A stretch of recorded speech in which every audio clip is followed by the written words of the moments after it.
Hello, I'm Kenny Lay of Kenny Lay & Associates. Our firm exclusively represents men in family law. That's all we do.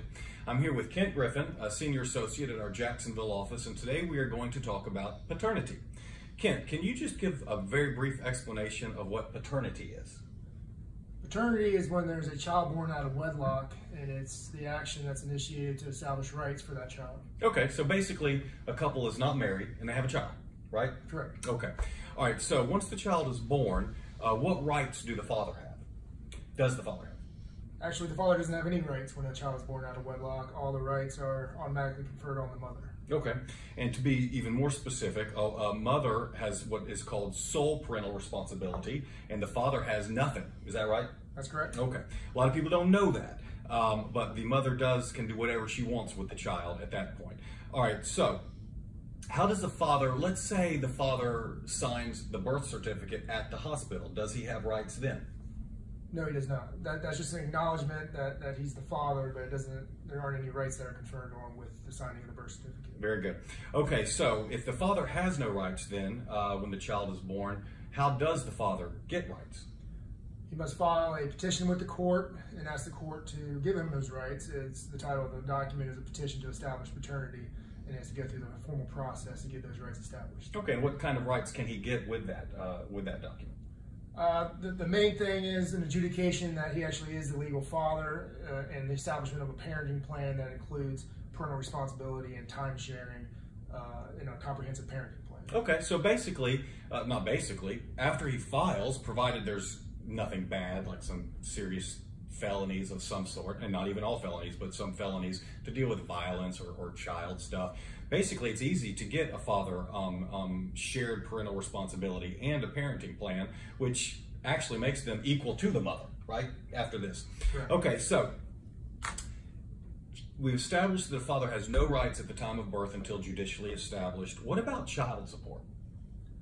So when paternity is established, the court will also establish child support. A child support obligation to be either paid by the father or the mother.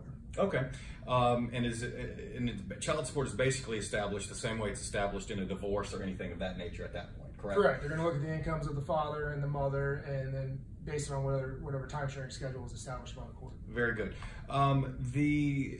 An arrearage. There's a lot of talk about an arrearage with regard to child support.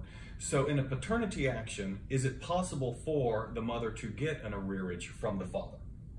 Yes, it is. The court has the discretion to go back 24 months prior to a petition to establish paternity to establish a retroactive arrearage. Okay, and that is very important. A lot of people believe you can go all the way back to birth once the mother files for an arrearage, and that is not the case. So basically, if the child is 10 years old and a petition was filed, they could only go back to about year 8. Right? Correct. And there's also a lot of defenses to child support arrearage as well. So make sure to speak with an attorney about that.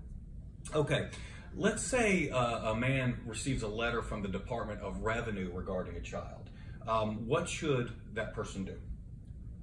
The most important thing to do is to read that letter from the Department of Revenue. It will include a lot of important information. It will describe what that person needs to do to respond, and it will give some deadlines of the time in which that person must respond.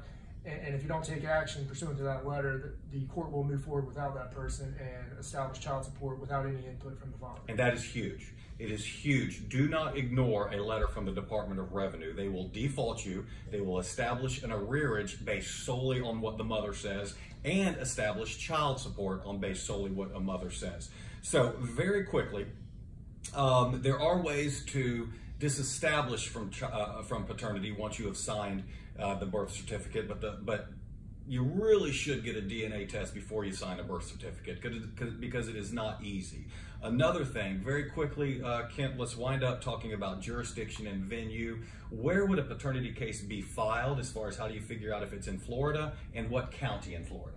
Okay, you would file it wherever the child has been for the past 6 months. Okay.